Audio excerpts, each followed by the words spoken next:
서울 변두리의 오래된 주택가. 아침 햇살이 스며드는 작은 부엌에서 며느리 박선영은 된장찌개를 끓이며 아이들의 도시락을 챙기고 있었다. 마당에서는 전직 교장이었던 시아버지 강태수가 묵묵히 텃밭에 물을 주고 있었다. 겉으로 보기엔 평온한 일상이었지만 동네에는 은밀한 소문이 돌았다. 태수 씨, 요즘 어디 다니는 게 수상하다더라. 여자 냄새가 난다던데. 며칠 뒤 선영은 짧은 제주 여행을 다녀왔다. 그러나 집으로 돌아온 순간 그녀의 세상은 무너져 내렸다. 식탁 위에 놓인 한 뭉치의 서류. 펼쳐보니 그것은 재산 이전 계약서였다. 집도 땅도 전부가 낯선 여자의 이름으로 넘어가 있었다. 아버님, 이게 뭐예요? 제 이름은 왜 없는 거예요? 선영의 목소리는 떨렸고 눈가에는 눈물이 맺혔다. 그때 태수는 무겁게 입을 열었다. 내 남편이 간 지 오래다. 넌 더 이상 우리 집안 사람이 아니야. 이제 내 옆에는 그녀가 있어. 그 순간 교활한 미소를 지으며 등장한 한 여인, 이화영.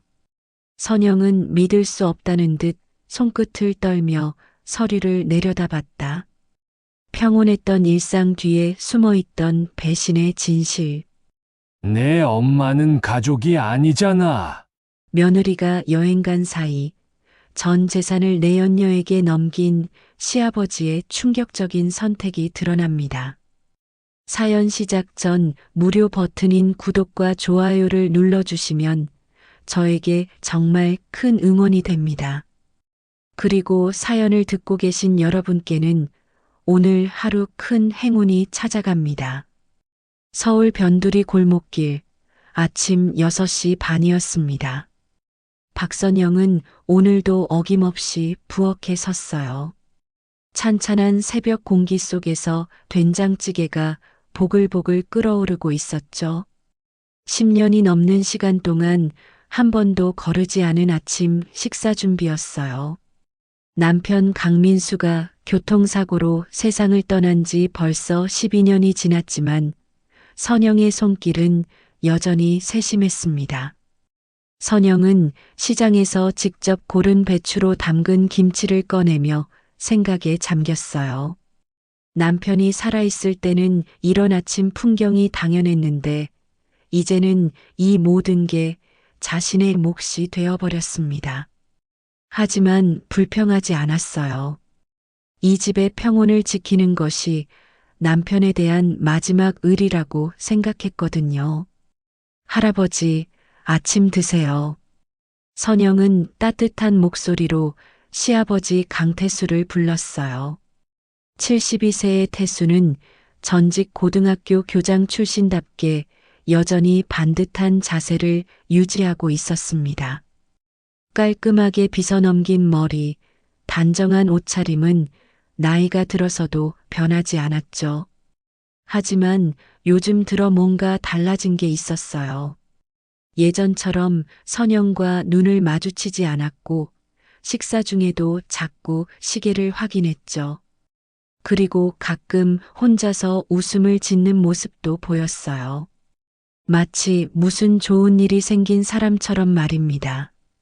할머니, 오늘 김치가 맛있어요.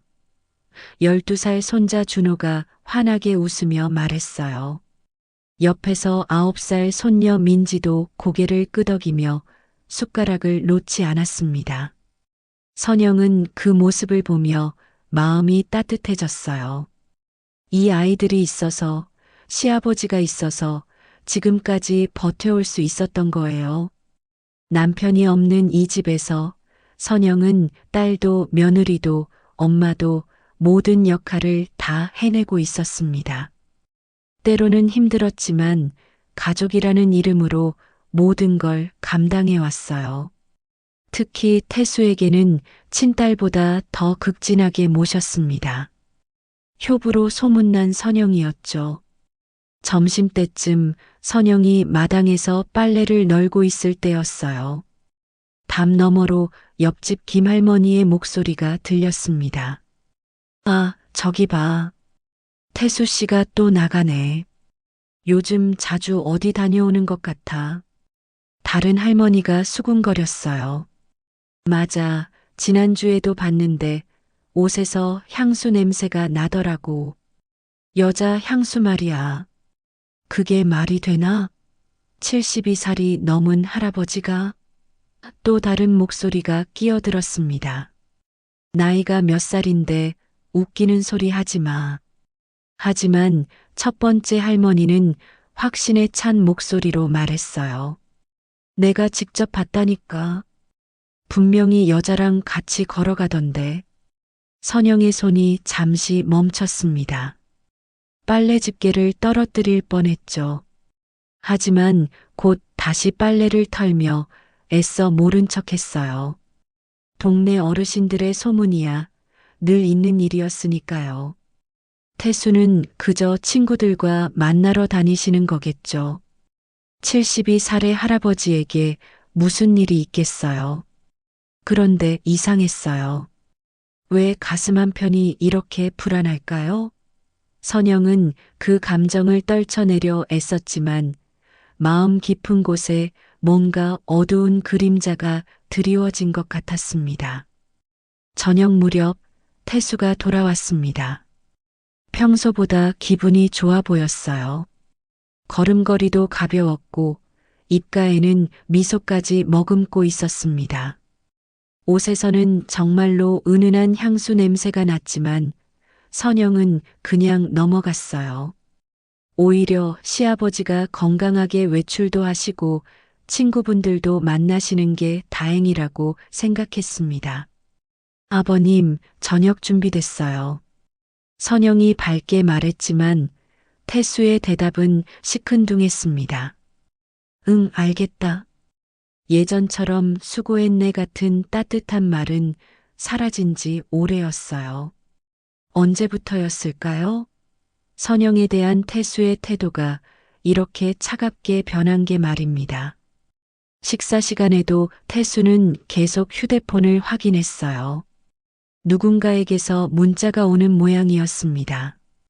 그럴 때마다 태수의 표정이 환해졌죠. 마치 10대 소년처럼 설레는 표정이었어요. 할아버지, 누가 문자 보내요? 준호가 순진하게 물었습니다. 태수는 당황한 기색을 보이며 급히 휴대폰을 주머니에 넣었어요. 아, 그냥 친구야. 학교 동창 말이다. 선영은 그 모습을 지켜보며 묘한 기분이 들었어요.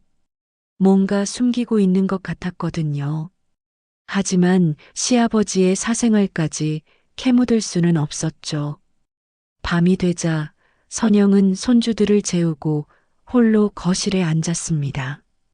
TV에서는 가족 드라마가 나오고 있었는데 화목한 가족의 모습을 보니 문득 외로움이 밀려왔어요.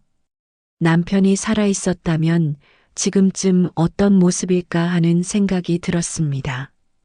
그때 태수의 방에서 전화 통화하는 소리가 들렸어요. 목소리가 평소보다 부드럽고 다정했습니다. 응, 나도 그래. 보고 싶어. 내일 또 보자. 누구와 통화하는 걸까요? 이상하게 가슴 한편이 불안했지만 선영은 그 느낌을 억눌렀어요. 하지만 통화 내용이 계속 들렸습니다. 옛날 생각 많이 나. 그때가 좋았지. 이제라도 늦지 않았어. 우리 다시 시작해보자. 선영의 심장이 빠르게 뛰기 시작했어요. 설마. 아니에요. 그럴 리 없어요. 다음 날 아침 선영이 시장에 나갔을 때 정육점 아주머니가 의미심장한 표정으로 말했습니다. 선영아, 태수 씨 요즘 부쩍 젊어 보이던데? 새 옷도 입고 말이야. 머리도 염색한 것 같고. 정말요? 선영은 어색하게 웃으며 대답했어요. 나이 들어서도 몸단장하시는 게 좋은 일이죠. 그런데 말이야. 아주머니가 목소리를 낮췄습니다. 어제 태수 씨가 여자랑 같이 카페에 앉아 있는 걸 봤어. 손까지 잡고 있더라고. 선영의 얼굴이 순간 하얗게 질렸습니다. 하지만 애써 태연한 척 했어요. 아, 그냥 오래된 친구분이겠죠. 하지만 집으로 돌아오는 길에 선영의 마음은 무거워졌습니다. 12년 동안 자신이 지켜온 이 평온한 일상에 균열이 생기고 있는 것 같았어요. 과연 무엇이 기다리고 있을까요? 그로부터 사흘 후 선영에게는 뜻밖의 기회가 생겼습니다. 친정 언니가 갑자기 전화를 걸어온 거예요.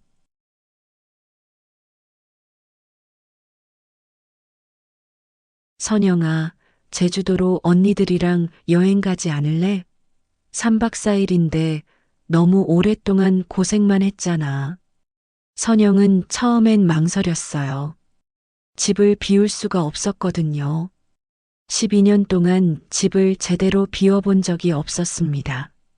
항상 시아버지와 손주들을 돌봐야 했고 하루라도 집을 비우면 무슨 일이 생길까봐 불안했어요. 하지만 언니의 강권에 못 이겨 결국 여행을 가기로 했습니다. 언니, 정말 괜찮을까요? 아버님, 혼자 두고 가도 될까요? 선영의 목소리에는 걱정이 가득했어요.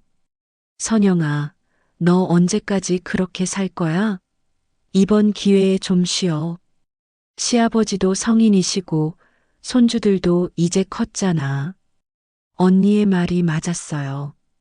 12년 만에 처음으로 혼자만의 시간을 가지게 된 거였죠. 아버님, 3박 4일 제주도에 다녀올게요. 손주들 도시락은 제가 다 싸놨고 밑반찬도 충분히 해뒀어요. 선영은 꼼꼼하게 냉장고 정리까지 마치고 메모까지 남겼어요. 김치는 여기 있고 국거리는 냉동실에 있어요. 혹시 모르니까 옆집 김할머니께도 말씀드릴게요. 태수는 평소와 달리 기분 좋은 표정이었습니다. 응, 그래. 오랜만에 여행이나 다녀와. 걱정하지 말고 푹 쉬어. 너무나 쉽게 허락하는 모습에 선영은 오히려 의외였어요. 예전 같으면 집 비우면 어떻게 하냐며 걱정부터 했을 텐데 말이죠. 선영이 짐을 챙기는 동안 태수는 휴대폰으로 누군가에게 문자를 보내고 있었어요.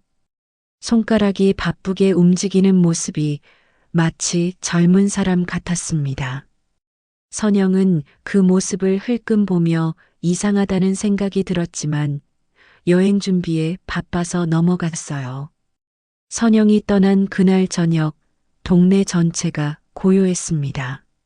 하지만 밤 10시쯤 옆집 김할머니가 우연히 창문을 열다가 이상한 광경을 목격했어요.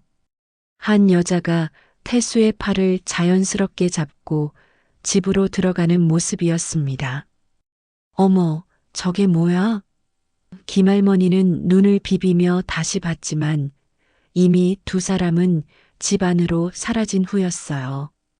여자의 뒷모습만 어렴풋이 기억날 뿐이었습니다.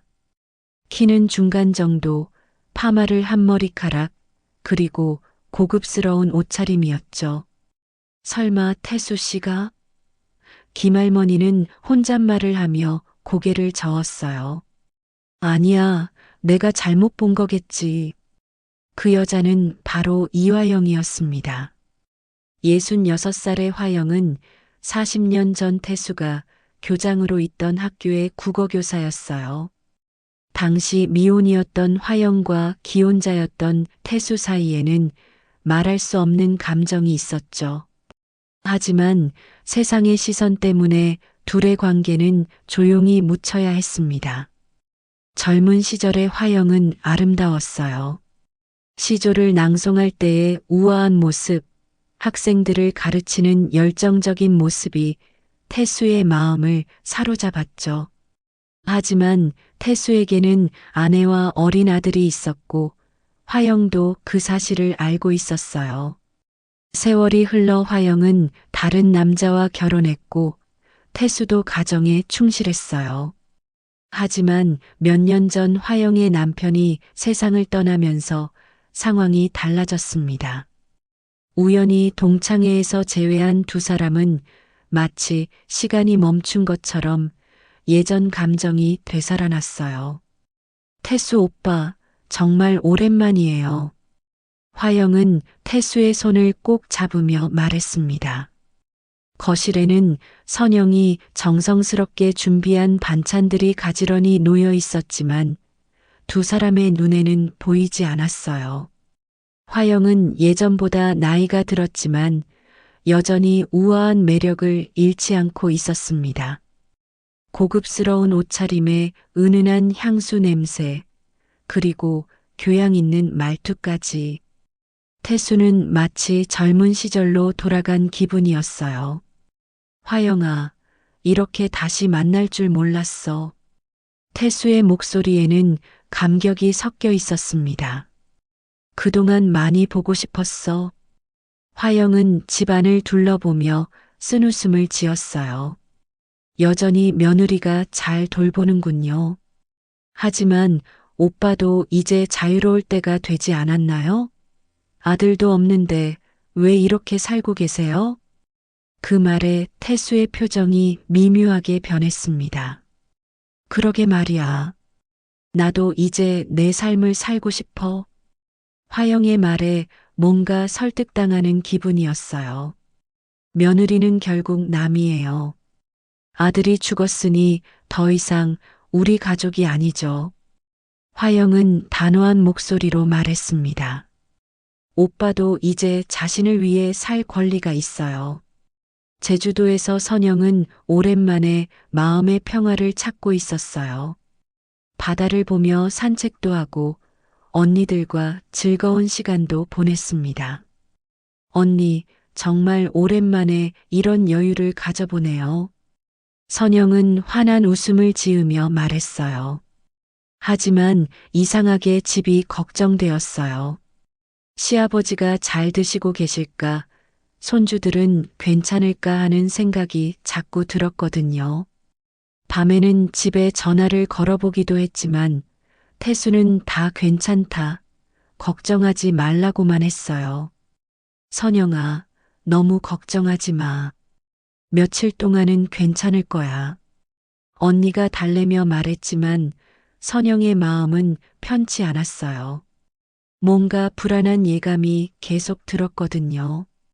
한편 서울에서는 더욱 놀라운 일이 벌어지고 있었습니다. 화영이 큰 서류 뭉치를 들고 태수 앞에 앉아 있었어요. 오빠, 이걸 보세요. 우리 이제 정말로 새 출발할 수 있어요. 서류를 펼쳐보니 집과 땅을 모두 화영에게 넘기는 재산 이전 계약서였습니다. 태수는 잠시 망설였어요. 이거 너무 성급한 것 아닌가? 선영이가 12년 동안 고생했는데. 오빠 망설이면 안 돼요. 이 기회를 놓치면 언제 또 이런 때가 올까요? 화영은 간절한 눈빛으로 태수를 바라봤습니다. 며느리는 어차피 남이에요. 아들이 죽었으니 이제 우리 가족이 아니잖아요. 법적으로도 아무 권리가 없어요. 태수는 긴 침묵 끝에 고개를 끄덕였습니다. 그래, 맞는 말이야. 나도 이제 내 인생을 살아야지. 그리고 떨리는 손으로 서류에 도장을 찍었어요. 3박 4일의 여행이 끝나고 선영이 집으로 돌아온 건 목요일 저녁이었습니다. 현관문을 열고 들어서는 순간 뭔가 평소와 다른 분위기를 느꼈어요. 공기 중에 낯선 향수 냄새가 섞여 있었고 거실 소파의 위치도 미묘하게 달라져 있었거든요. 아버님, 다녀왔습니다. 선영이 밝게 인사했지만 태수의 반응은 차가웠어요. 응, 왔구나. 평소 같으면 고생했다 정도는 말해줬을 텐데 말이죠. 손주들이 달려와 안겼지만 뭔가 어색한 기운이 감돌았습니다. 평소 같으면 여행 선물에 관심을 보였을 태수는 시큰둥한 표정으로 자리에서 일어났어요. 선영이 짐을 정리하려고 방으로 들어갔을 때였습니다. 책상 위에 두꺼운 서류 뭉치가 놓여 있는 게 보였어요. 이게 뭐지? 선영은 호기심에 서류를 펼쳐봤습니다. 그 순간 선영의 얼굴은 새하얗게 질렸어요. 집과 땅을 모두 이화영에게 넘긴다는 재산 이전 계약서였던 거예요. 그것도 태수의 도장이 선명하게 찍혀 있었습니다. 아, 아버님. 선영은 서류를 들고 거실로 뛰어나갔어요. 손이 너무 떨려서 종이가 바스락거렸습니다. 아버님, 이게 뭐예요? 선영의 목소리는 떨리고 있었습니다. 서류를 든 손이 바들바들 떨렸어요. 왜 제 이름이 없어요? 이 집은 저도 12년 동안 함께 살아온 집인데, 태수는 TV에서 시선을 돌리지도 않은 채 무심하게 대답했습니다. 그게 뭐가 이상하냐? 원래 내 집이잖아. 그 차가운 목소리에 선영은 가슴이 철렁 내려앉는 기분이었어요. 하지만 아버님, 저도 가족이잖아요. 12년 동안 이 집을 지켜왔는데 갑자기 왜 이런 일을. 선영은 간절한 목소리로 호소했지만 태수는 냉정했습니다. 가족? 태수가 드디어 고개를 돌리며 선영을 똑바로 봤어요. 그 눈빛에는 차가운 현실만이 담겨 있었습니다. 너는 가족이 아니야. 내 며느리였을 뿐이지. 아들이 죽었으니 이제 남이야. 선영은 그 말에 숨이 막히는 듯한 충격을 받았어요. 12년 동안 친아버지보다 더 극진하게 모셨던 시아버지에게서 나온 말이라고는 믿을 수 없었습니다. 아버님, 어떻게 그런 말씀을. 현실을 받아들여. 법적으로도 너는 이 집과 아무 상관없어. 아들이 살아있을 때나 며느리였지. 지금은 그냥 남이야. 태수의 말은 칼날처럼 날카로웠어요. 그때 현관문이 열리는 소리가 들렸습니다. 뭔가 익숙한 발걸음 소리였어요. 선영이 고개를 돌리자 낯선 여자가 자연스럽게 들어오고 있었습니다. 마치 이 집 주인인 것처럼 말이에요. 어머, 벌써 돌아오셨네요? 그 여자는 바로 이화영이었습니다. 선영보다 20살이나 많았지만 고급스러운 옷차림과 화장으로 나이보다 젊어 보였어요. 저는 이화영이라고 해요. 태수 오빠의 오래된 친구죠. 선영은 그 순간 모든 퍼즐이 맞춰지는 기분이었어요. 동네 사람들이 수군거렸던 향수 냄새, 태수의 변화된 태도, 그리고 지금 이 계약서까지 모든 게 이 여자 때문이었던 거예요. 안녕하세요. 선영은 어색하게 인사했지만 화영의 반응은 차가웠습니다. 마치 불청객을 보는 듯한 시선이었어요. 화영은 태수 옆에 자연스럽게 앉으며 말했습니다. 오빠, 계약건은 잘 처리됐죠? 이제 우리 새로운 시작을 할 수 있어요. 그리고 선영을 향해 웃으며 말했어요. 선영 씨도 이제 자유로워지셨네요. 그동안 고생 많으셨어요. 자유로워졌다니요? 선영은 이해할 수 없다는 표정이었습니다. 저는 이 집이 가정이고 아버님과 손주들이 제 가족인데요.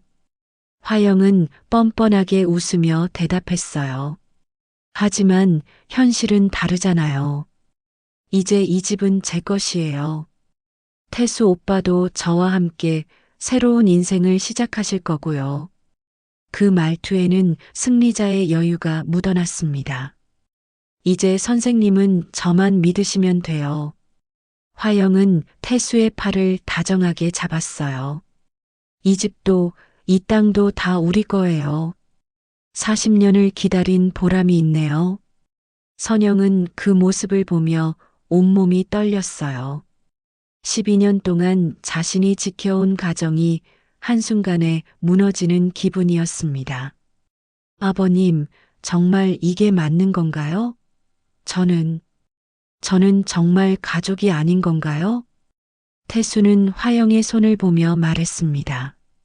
선영아, 이제 내 갈 길을 찾아봐. 젊으니까 얼마든지 다시 시작할 수 있어. 마치 남의 일처럼 말하는 태수의 모습에 선영은 절망했어요.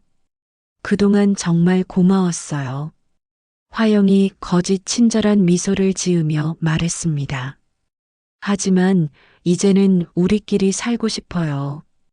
이해해 주실 거죠? 선영은 그 순간 무너져 내리는 기분이었어요. 남편을 잃고 혼자가 된 후에도 꿋꿋하게 버텨왔던 지난 12년의 세월이 한순간에 물거품이 되는 것 같았습니다. 손주들은 어떻게 하라는 거예요? 선영은 마지막으로 물었습니다. 준호와 민지는 어떻게? 아이들도 당연히 데리고 나가야지. 태수는 단호하게 말했어요. 이제 여기엔 화영이와 내가 살 거야.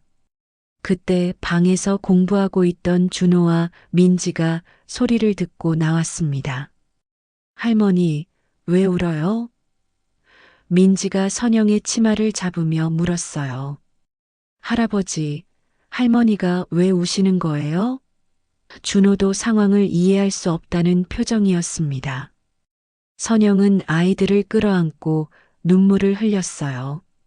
이 순간 아이들에게 뭐라고 설명해야 할지 몰랐습니다. 할아버지가 다른 할머니와 살기로 했으니 우리는 이 집을 나가야 한다고 어떻게 말할 수 있을까요? 화영은 그 모습을 보며 쯧쯧거렸어요. 아이들이 불쌍하긴 하지만 어쩔 수 없는 일이에요. 인생이 원래 그런 거 아닌가요?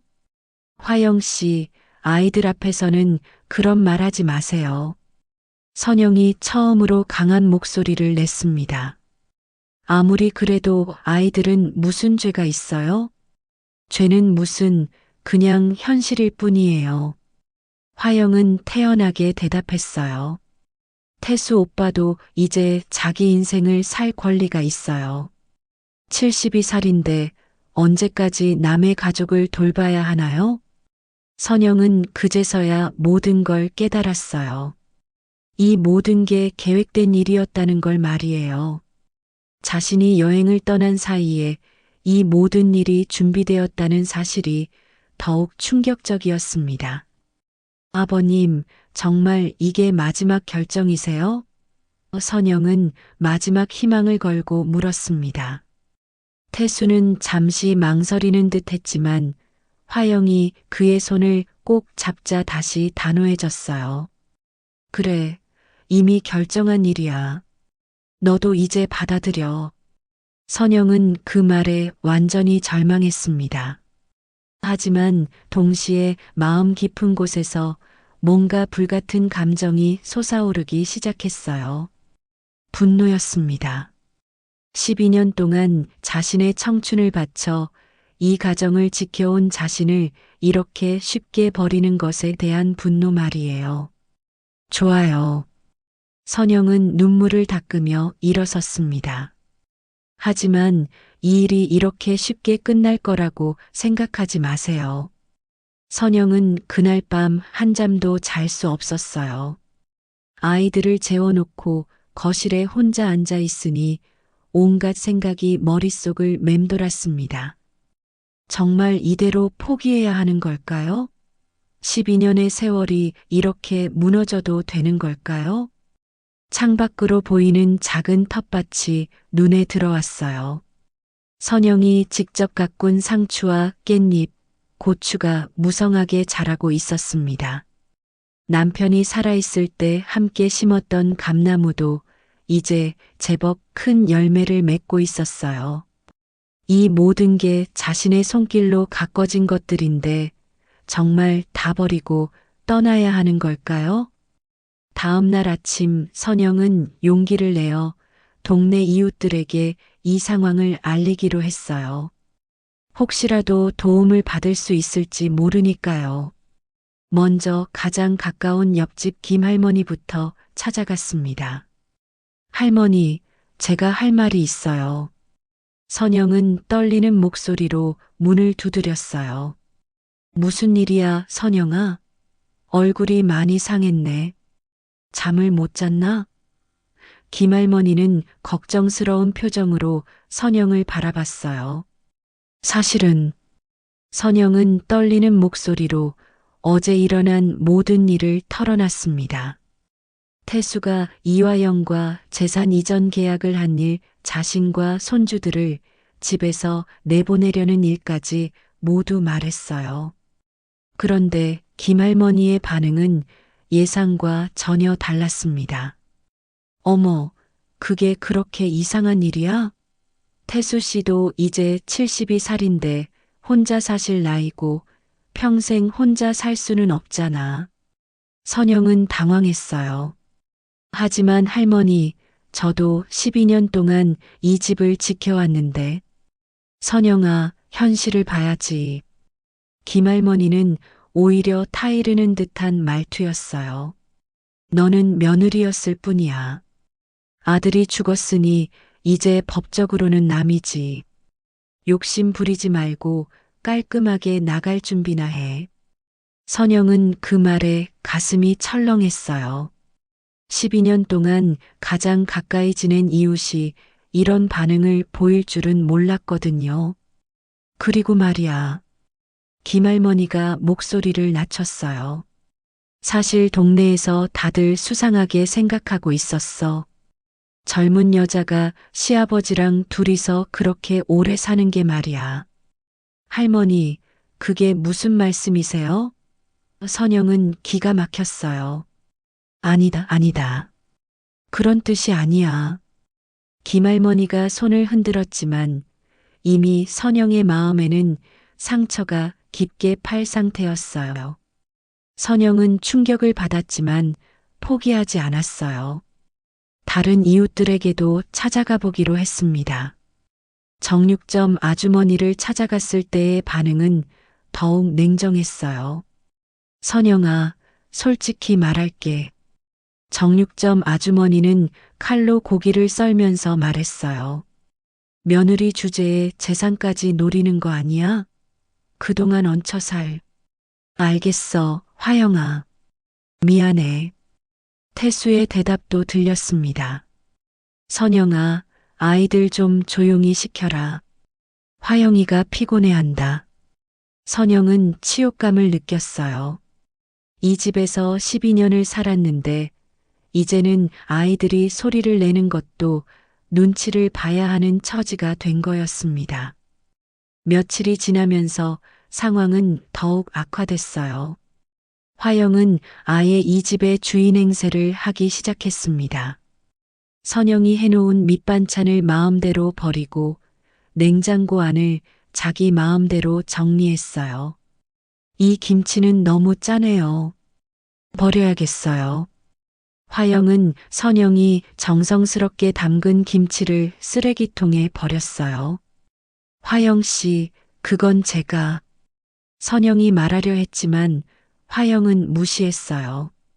이제 제가 음식을 준비할 테니까 신경 쓰지 마세요. 태수 오빠 입맛에 맞게 해드릴게요. 며칠 후 선영은 우연히 서류를 다시 자세히 들여다보게 됐어요. 그때 서류 뒷면에서 낯선 이름 하나를 발견했습니다. 김영호라는 중개인의 도장이 찍혀 있었는데 그 이름이 어딘가 익숙했어요. 그때 문득 기억이 났습니다. 김영호는 몇 년 전 동네에서 부동산 중개업을 하다가 사기 사건에 연루되어 큰 소문이 났던 사람이었어요. 그리고 그때 태수와 화영의 과거 관계를 폭로한 적도 있다고 들었습니다. 설마 선영의 마음에 한 줄기 희망이 생겼어요. 혹시 이 계약에 뭔가 문제가 있는 것은 아닐까요? 선영은 김영호의 연락처를 알아보기 위해 동네 부동산을 찾아갔어요. 하지만 부동산 사장의 반응은 냉담했습니다. 김영호? 그 사람 왜 찾아? 사기꾼이라고 소문난 사람인데. 혹시 어디 있는지 아세요? 선영은 간절한 목소리로 물었어요. 글쎄, 몇 년 전에 다른 동네로 갔다고는 들었는데, 정확한 곳은 모르겠어. 왜 그런 사람을 찾으려고 해? 부동산 사장은 의심스러운 눈빛으로 선영을 바라봤어요. 선영은 며칠 동안 이곳저곳 수소문한 끝에 김영호가 청량리 근처에서 작은 술집을 운영한다는 정보를 얻었어요. 마음을 다잡고 그곳으로 향했습니다. 낡은 간판이 걸린 좁은 골목, 영혼의 주막이라는 초라한 술집이 있었어요. 선영은 떨리는 마음으로 문을 열고 들어갔습니다. 어서 오세요. 50대 중반으로 보이는 남자가 인사했어요. 얼굴은 술 기운으로 붉어져 있었고 옷차림도 말쑥하지 못했습니다. 혹시 김영호 씨신가요? 선영이 조심스럽게 물었어요. 그런데 누구세요? 나를 어떻게 아시고? 영호는 경계심 어린 표정을 지었어요. 저는 박선영이라고 해요. 강태수 씨와 이화영 씨 계약건으로 찾아왔어요. 선영의 말에 영호의 표정이 순간 굳어졌어요. 아, 그 일. 영호는 술잔을 기울이며 쓴웃음을 지었어요. 뭘 알고 싶으시다고요? 선영은 용기를 내어 모든 상황을 설명했어요. 자신이 12년 동안 시아버지를 모셔왔는데 갑자기 재산을 모두 화영에게 넘기려 한다는 것, 그리고 영호의 도장이 찍힌 계약서를 발견했다는 것까지 말이에요. 영호는 한동안 말이 없었어요. 술잔만 계속 기울이다가 갑자기 비웃으며 말했습니다. 아, 그럼 당신이 그 유명한 며느리군요. 12년 동안 고생한 그 며느리. 유명하다니요? 선영은 이해할 수 없었어요. 태수 그 양반이랑 화영이, 그 둘 얘기는 이 동네 사람들이 다 알아요. 젊은 시절부터 그런 사이였거든. 영호의 목소리에는 조롱이 섞여 있었어요. 선영은 가슴이 철렁했어요. 그게 무슨 말씀이세요? 당신은 정말 순진하군요. 영호가 술잔을 내려놓으며 말했어요. 태수하고 화영이는 40년 전부터 연인 사이였어요. 교장과 교사, 그럴듯하지 않나요? 하지만 화영 씨는 다른 분과 결혼하셨다고. 선영이 말하자 영호는 코웃음을 쳤어요. 어쩔 수 없이 한 결혼이었죠. 세상 눈도 있고 태수도 이미 결혼한 상태였으니까. 하지만 마음만은 계속 서로를 향하고 있었던 거예요. 선영은 충격받은 표정이었어요. 그렇다면 자신이 지난 12년은 대체 뭐였던 걸까요? 나도 한때 태수 밑에서 일했거든요. 영호는 계속 술을 마시며 말했어요. 교무주로 있을 때 그 둘의 관계를 알게 됐죠. 그래서 폭로한 적도 있고요. 그래서 계약서에 선생님 도장이. 선영이 말하자 영호가 고개를 끄덕였어요. 맞아요. 화영이가 나를 찾아왔어요. 예전 일 때문에 미안하다면서 계약 처리 좀 도와달라고. 그래서 큰돈 받고 해준 거죠. 큰돈이라니요? 선영의 목소리가 떨렸어요. 영호는 비웃으며 대답했어요. 2천만 원. 나쁘지 않은 돈이었죠. 어차피 그 둘이 다시 만날 거라는 건 뻔한 일이었으니까. 선영은 그 말에 온몸이 떨렸어요. 그럼 이 모든 게 계획된 일이었다는 말씀이세요? 당연하죠. 화영이가 남편 죽자마자 태수한테 연락했거든요. 그리고 당신이 여행 간다는 소식 듣고 바로 실행에 옮긴 거예요. 영호는 술에 취한 채로 진실을 털어놨어요. 하지만 계약서가 법적으로 문제없다면 선영이 절망적인 표정으로 말했어요. 문제없기는 무슨. 영호가 갑자기 목소리를 낮췄어요. 사실 그 계약 좀 이상한 부분이 있어요. 선영의 눈이 반짝였어요. 어떤 부분이요? 태수가 도장 찍을 때 정신이 온전했는지 의문이에요. 화영이가 무슨 약이라도 탄 것 같더라고요. 영호는 중얼거리듯 말했어요. 약이라뇨? 선영은 믿을 수 없다는 표정이었어요. 확실하지는 않지만 태수가 평소와 달리 멍한 상태였거든요. 마치 정신이 없는 것처럼. 영호는 그때를 떠올리며 말했어요. 선영은 희망의 빛을 보는 것 같았어요.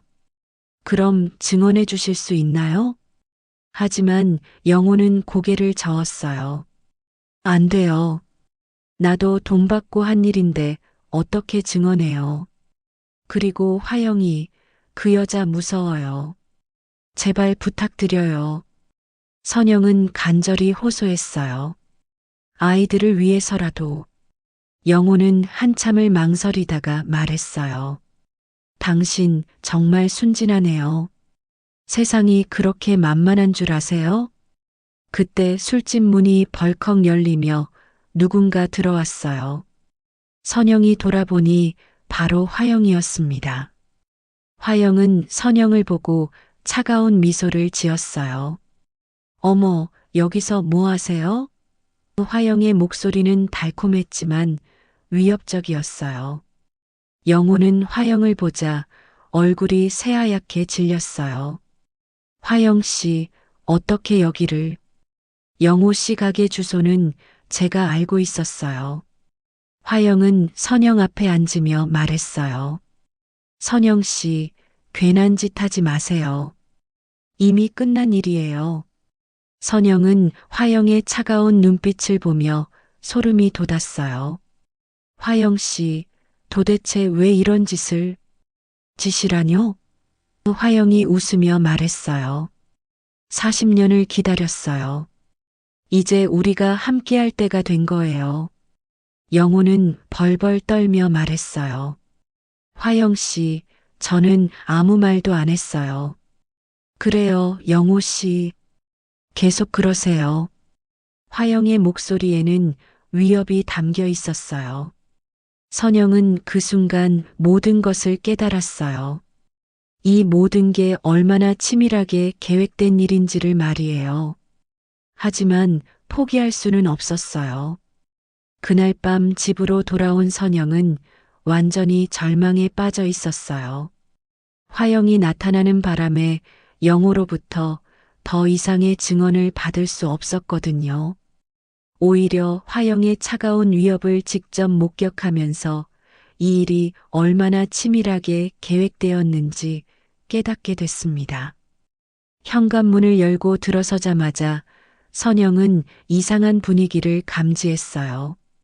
거실이 너무 조용했거든요. 평소 같으면 아이들이 TV를 보거나 숙제를 하느라 북적거렸을 텐데 말이에요. 엄마, 준호가 방에서 뛰어나오며 달려왔어요. 왜 이렇게 늦었어요? 할아버지가 엄마 어디 갔냐고 계속 물어봤어요. 그리고 화가 많이 나신 것 같았어요. 선영은 아이를 끌어안으며 마음이 아팠어요. 벌써 아이들까지 이 집의 변화된 분위기를 눈치채고 있었던 거예요. 이 순수한 아이들에게 어떻게 말해야 할까요?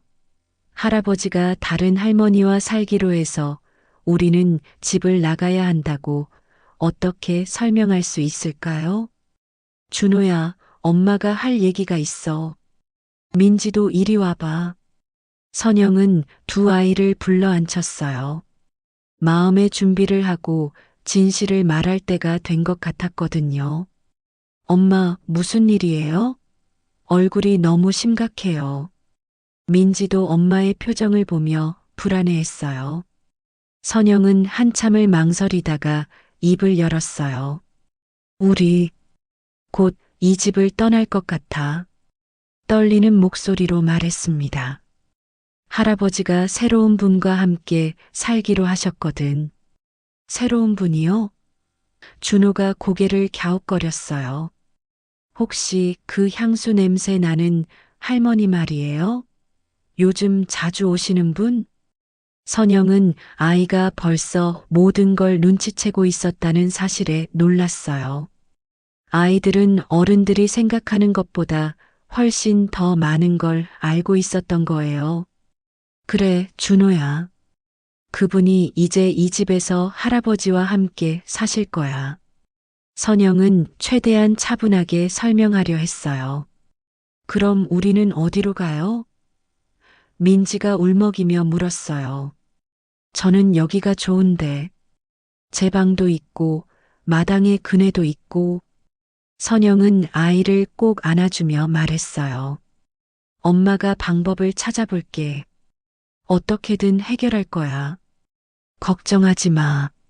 하지만 사실 선영도 막막하기는 마찬가지였어요. 12년 동안 이 집에서만 살았는데 갑자기 나가서 어디서 어떻게 살아야 할지 감이 오지 않았거든요. 그런데 그때 선영은 민지의 일기장이 탁자 위에 놓인 걸 보게 됐어요.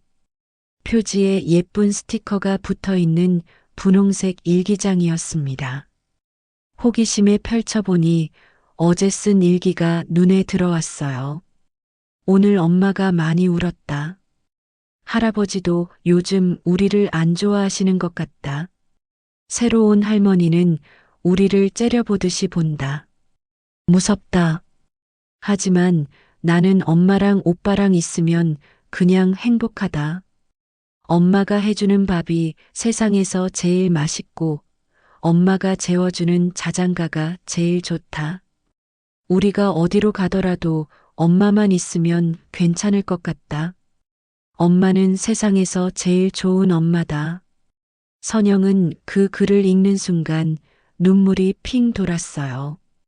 동시에 마음 깊은 곳에서 뭔가 따뜻하고 강한 감정이 올라왔습니다. 그래, 이거였어요. 자신이 정말로 지켜야 할 것은 바로 이것이었어요. 12년 동안 자신이 지키려고 했던 것은 집이나 재산이 아니라 바로 이 아이들과의 소중한 일장이었던 거예요. 태수와의 관계, 이웃들의 시선, 동네 사람들의 편견, 그런 것들보다 훨씬 중요한 것이 있었습니다. 진정한 가족이란 피로 맺어지는 것이 아니라 마음으로 이어지는 것이었어요. 함께 웃고, 함께 울고, 서로를 아끼고 돌보는 것. 그것이 바로 가족이었습니다. 그래, 포기하지 말자. 선영은 마음을 다잡았어요. 아직 끝난 게 아니야. 내가 지켜야 할 건 이 집이 아니라 이 아이들이야. 다음 날 선영은 새로운 결심을 했어요. 영호가 증언해주지 않는다면 다른 방법을 찾아야겠다고 생각했죠. 태수의 오랜 지인들을 찾아가 보기로 했습니다. 혹시 과거의 일들을 증언해줄 사람이 있을지도 모르니까요. 먼저 태수가 교장으로 근무했던 학교를 찾아갔어요. 선영은 그 학교에 몇 번 가본 적이 있어서 길을 알고 있었습니다. 다행히 그때 함께 근무했던 박 선생님이 아직 그 학교에 계셨어요. 아, 선영이구나. 정말 오랜만이네. 박 선생님은 반갑게 인사해 주셨어요. 태수 교장님 어떻게 지내시나? 요즘 뵌지 좀 됐네. 선영은 상황을 자세히 설명했어요. 화영과의 과거 관계, 갑작스러운 재산 이전 계약서, 그리고 자신과 아이들이 집에서 쫓겨나게 된 상황까지 모든 걸 털어놓았습니다. 박 선생님의 표정이 점점 심각해졌어요. 어머, 그런 일이 있었구나. 정말 충격적이네. 선생님도 예전에 그 둘 사이의 일을 아셨나요? 선영이 조심스럽게 물었어요. 박 선생님은 한참을 고민하시다가 말씀하셨어요. 사실 예전에도 태수 교장님과 화영 선생님 사이에 그런 소문이 있긴 했어. 둘이 자주 함께 있는 걸 봤거든. 하지만 설마 이런 일이 일어날 줄은 몰랐어. 그럼 그때 일을 증언해 주실 수 있나요? 선영이 간절한 눈빛으로 물었어요. 박 선생님은 한참을 고민하시다가 고개를 저으며 말씀하셨어요. 선영아, 마음은 충분히 이해하지만 그때 일을 증언한다고 해서 지금 상황이 바뀔까? 법적으로는 태수 교장님이 자신의 재산을 어떻게 처분하든 자유잖아. 선영은 실망했지만 포기하지 않았어요. 다른 지인들도 찾아가 봤습니다. 태수와 함께 교육청에서 근무했던 분들, 동창의 친구들까지 닥치는 대로 만나봤어요. 하지만 반응은 비슷했습니다. 모두들 동정은 했지만 실질적인 도움은 주지 않았어요. 선영 씨, 현실적으로 생각해 보세요. 아무리 오래 함께 살았어도 법적으로는 남이에요. 한 지인이 냉정하게 말했어요. 그날 저녁 지쳐서 집으로 돌아온 선영을 기다리고 있던 건 더 큰 충격이었어요. 태수가 심각한 표정으로 거실에 앉아 선영을 기다리고 있었습니다. 선영아, 앉아봐. 태수의 목소리는 평소보다 더 차가웠어요. 마치 얼음처럼 차가운 목소리였습니다. 왜 그러세요, 아버님? 선영이 조심스럽게 물었어요. 내가 김영호를 만나러 다닌다는 얘기 들었어. 태수의 눈빛이 날카로웠어요. 그리고 내 동료들까지 찾아가서 이상한 소리 하고 다닌다고 하더라. 선영은 가슴이 철렁했어요. 화영이 자신의 모든 행동을 감시하고 있었던 거예요. 어떻게 이렇게 빨리 알아챘을까요? 아버님, 저는 그냥 진실을 알고 싶었을 뿐이에요. 선영이 변명하려 했지만 태수는 말을 끊었어요. 진실은 무슨 진실이야. 이미 정해진 일이야. 태수의 목소리에는 분노가 섞여 있었어요. 이제 그만해. 더 이상 소동 피우지 말고 조용히 나가. 그때 화영이 거실로 나왔어요. 고급스러운 실크 잠옷을 입은 모습이 마치 이 집의 주인처럼 보였습니다. 태수 오빠, 너무 화내지 마세요. 선영 씨도 충분히 이해할 만한 일이에요. 화영은 선영을 향해 가짜 친절한 미소를 지었어요. 선영 씨, 괜한 짓 하지 마세요. 화영의 목소리는 달콤했지만 그 속에 숨겨진 위협은 차가웠어요. 이미 법적으로 모든 게 정해진 일이에요. 계속 그러시면 오히려 아이들만 힘들어져요. 화영은 선영 앞에 앉으며 천천히 말을 이어갔어요. 그리고 김영호 같은 사람들과 접촉하시면 좋지 않을 거예요. 그 사람 전과자라는 거 아시죠? 사기죄로 실형까지 받았던 사람이에요. 선영은 그 말에 온몸이 떨렸어요.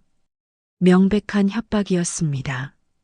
하지만 이제 선영도 달라져 있었어요.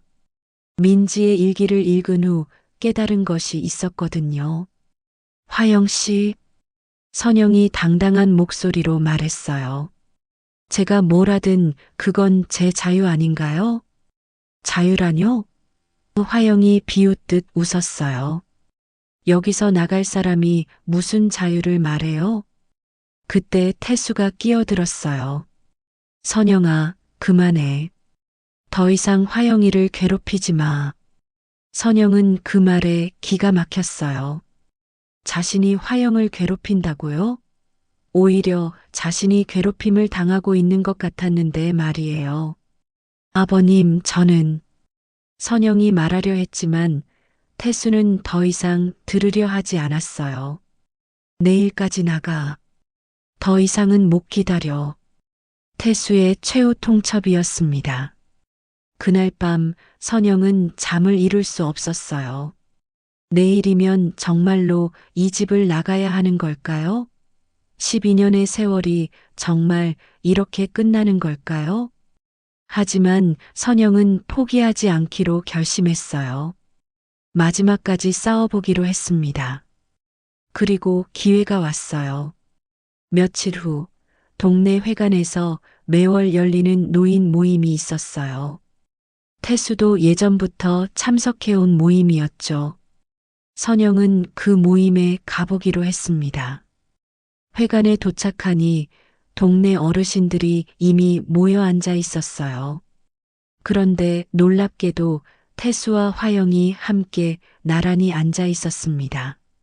화영은 마치 태수의 아내인 양자연스럽게 행동하고 있었어요. 어서 오세요, 선영 씨. 회관 관리하시는 김할아버지가 인사해 주셨어요. 하지만 다른 어르신들의 시선은 차가웠어요. 선영이 자리에 앉자 태수가 일어나서 말했어요. 여러분, 제가 발표할 게 있습니다. 회관이 조용해졌어요. 모든 사람의 시선이 태수에게 집중됐습니다. 저는 이제 화영이와 함께 새로운 인생을 시작하기로 했습니다. 태수의 목소리는 당당했어요. 오랫동안 혼자 지내왔는데 이제는 동반자가 있어서 마음이 편합니다. 어르신들 사이에서 웅성거림이 일었어요. 어머, 정말 축하드려요. 하는 소리들이 들렸습니다. 화영도 일어나서 말했어요. 앞으로 잘 부탁드려요. 태수 오빠를 잘 모시겠습니다. 그 말에 박수 소리까지 들렸어요. 선영은 그 모습을 보며 가슴이 무너져 내리는 기분이었어요.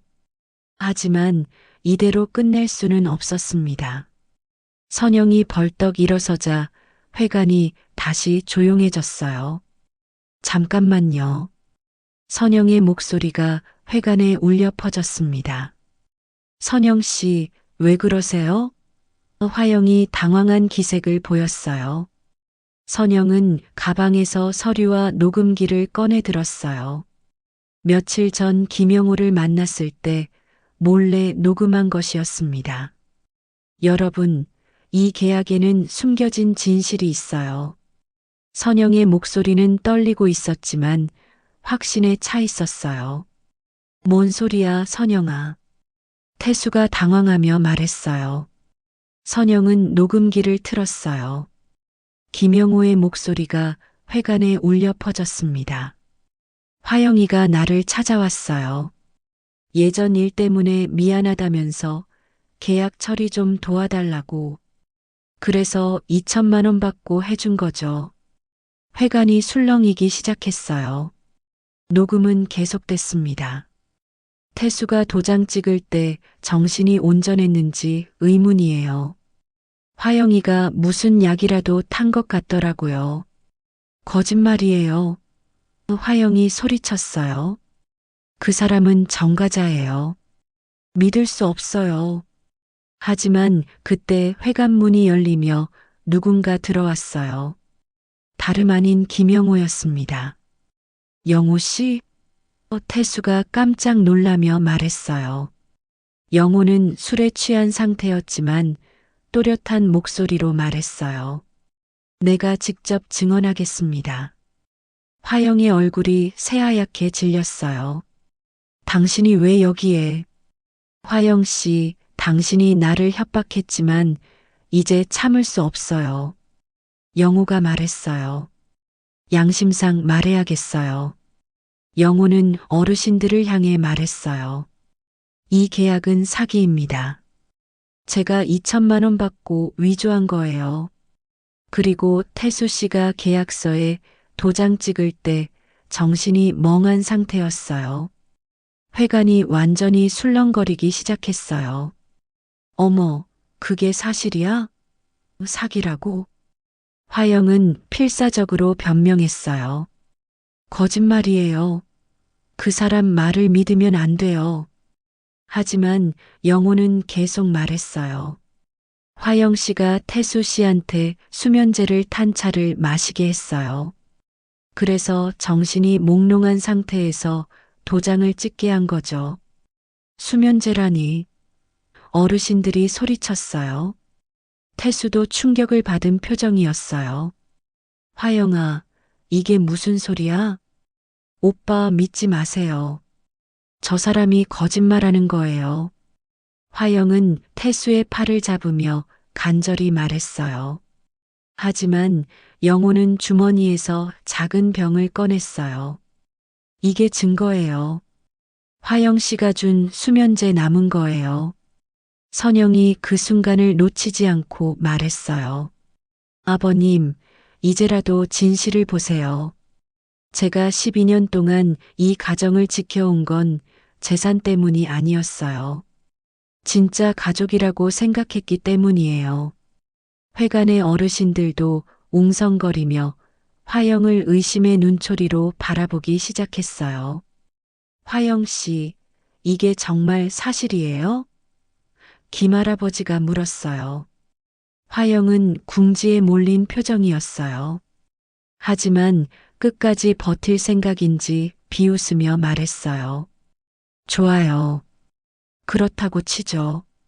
화영이 갑자기 태도를 바꿨어요. 하지만 법적으로는 아무 문제 없어요.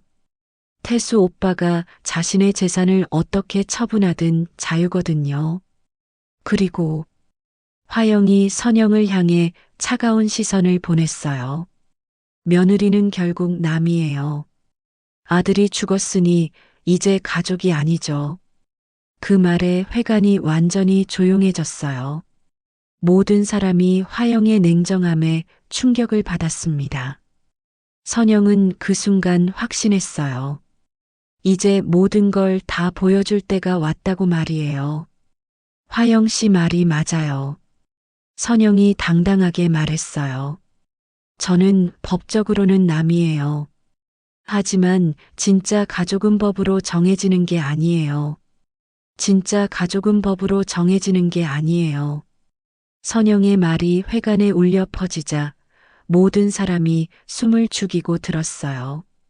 마음으로 맺어지는 거예요. 서로 아끼고 돌보고 함께 울고 웃는 것. 그게 바로 가족이죠.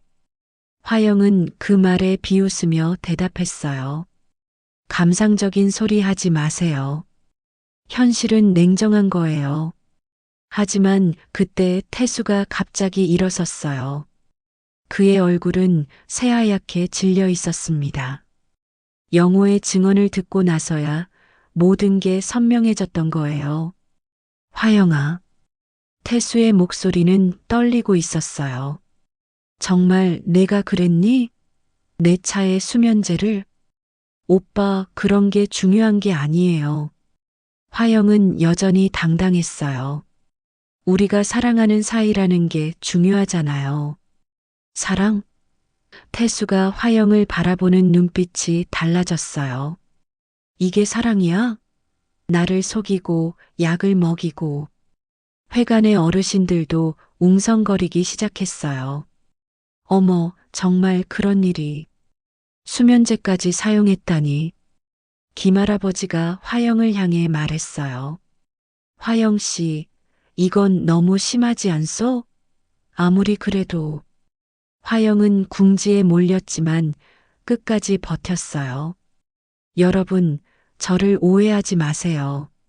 저는 태수 오빠를 진심으로 사랑해요. 40년을 기다렸다고요. 기다렸다고? 선영이 분노에 찬 목소리로 말했어요. 그렇다면 왜 이런 비열한 방법을 써야 했나요? 진짜 사랑이라면 정정당당하게 해야 하는 거 아닌가요? 화영의 표정이 일순간 일그러졌어요. 가면이 벗겨지는 순간이었죠. 정정당당하게 웃기는 소리. 12년이나 당신이 옆에 붙어 있었는데 어떻게 정정당당하게 해요? 그 말에 태수가 완전히 깨달았어요. 화영이 자신을 얼마나 이용했는지를 말이에요. 화영아, 그동안 선영이가 얼마나 나를 잘 돌봐줬는지 알면서도 태수의 목소리에는 후회가 섞여 있었어요. 돌봐준 게 뭐가 대단해요? 화영이 비꼬듯 말했어요. 그건 며느리의 당연한 의무잖아요. 하지만 저는 사랑으로 하는 거예요. 그 순간 회관문이 다시 열리며 준호와 민지가 들어왔어요. 아이들은 엄마를 찾아온 것이었죠. 엄마. 민지가 달려와서 선영의 치마를 잡았어요. 왜 이렇게 오래 안 와요? 선영은 아이를 끌어안으며 눈물이 핑 돌았어요. 이 순간 모든 어르신들이 아이들을 바라보며 표정이 달라졌습니다. 준호가 할아버지를 보며 말했어요. 할아버지, 엄마가 요즘 많이 울어요.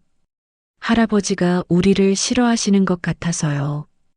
태수는 그 말에 가슴이 찢어지는 것 같았어요. 손자의 맑은 눈동자를 보니 자신이 얼마나 큰 실수를 했는지 깨달았거든요. 준호야. 태수의 목소리는 떨리고 있었어요. 민지도 할아버지에게 다가가며 말했어요.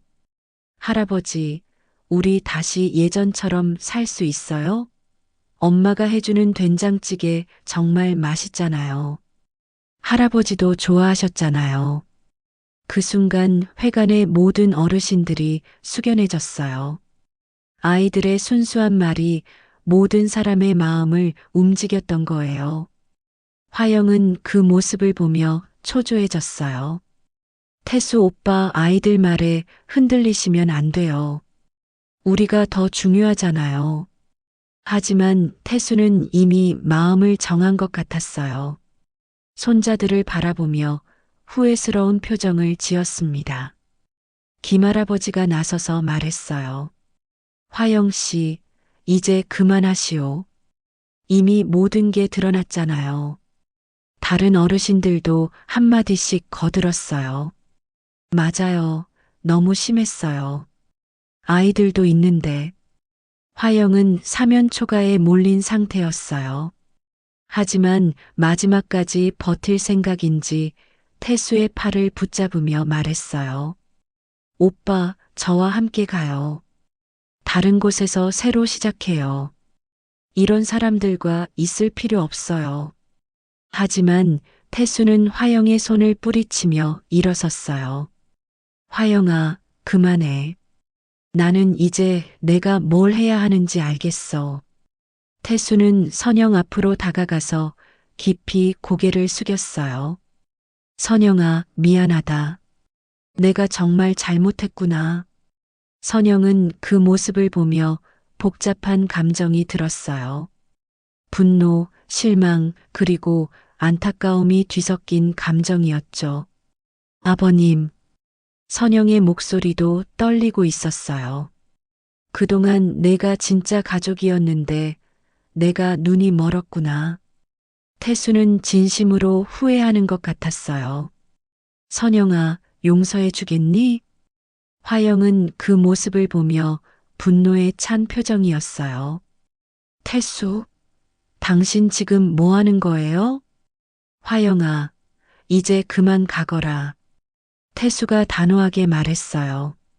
우리는 여기서 끝이야. 화영은 믿을 수 없다는 표정이었어요. 40년을 기다렸는데 이럴 수는 없어요. 기다렸다고 하지만 결국 내가 원한 건 나를 이용하는 것이었잖아. 태수의 목소리에는 확신이 들어 있었어요. 화영은 마지막으로 선영을 째려보며 독서를 뱉었어요. 당신 이겼다고 생각하지 마세요. 언젠가 후회할 날이 올 거예요. 그리고는 화영이 회관을 박차고 나갔어요. 모든 사람이 그 뒷모습을 지켜봤습니다. 회관이 조용해진 후 태수가 다시 선영에게 말했어요. 선영아, 집으로 돌아가자. 그리고 다시 예전처럼. 아니, 더 좋은 가족이 되어보자. 선영은 한참을 망설이다가 대답했어요.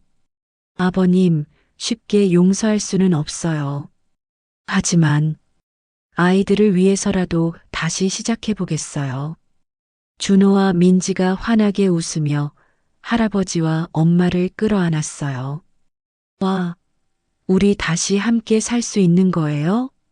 몇 달이 지난 후 선영은 다시 아침마다 된장찌개를 끓이고 있었어요.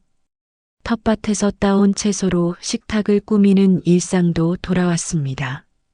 하지만 예전과는 뭔가 달라진 게 있었어요. 태수는 이제 선영에게 고맙다, 수고했다는 말을 자주 했어요. 그리고 손주들과도 더 많은 시간을 보냈습니다. 어느 날 저녁 태수가 선영에게 말했어요. 선영아, 그때 내가 정말 바보였구나. 진짜 가족이 누군지도 모르고. 선영은 미소를 지으며 대답했어요.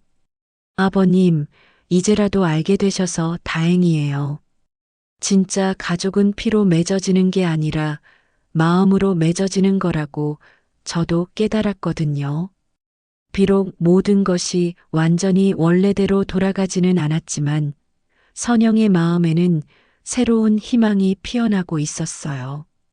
가족의 진정한 의미를 깨달은 지금 그들의 앞날은 분명 더 밝을 거라고 믿었습니다.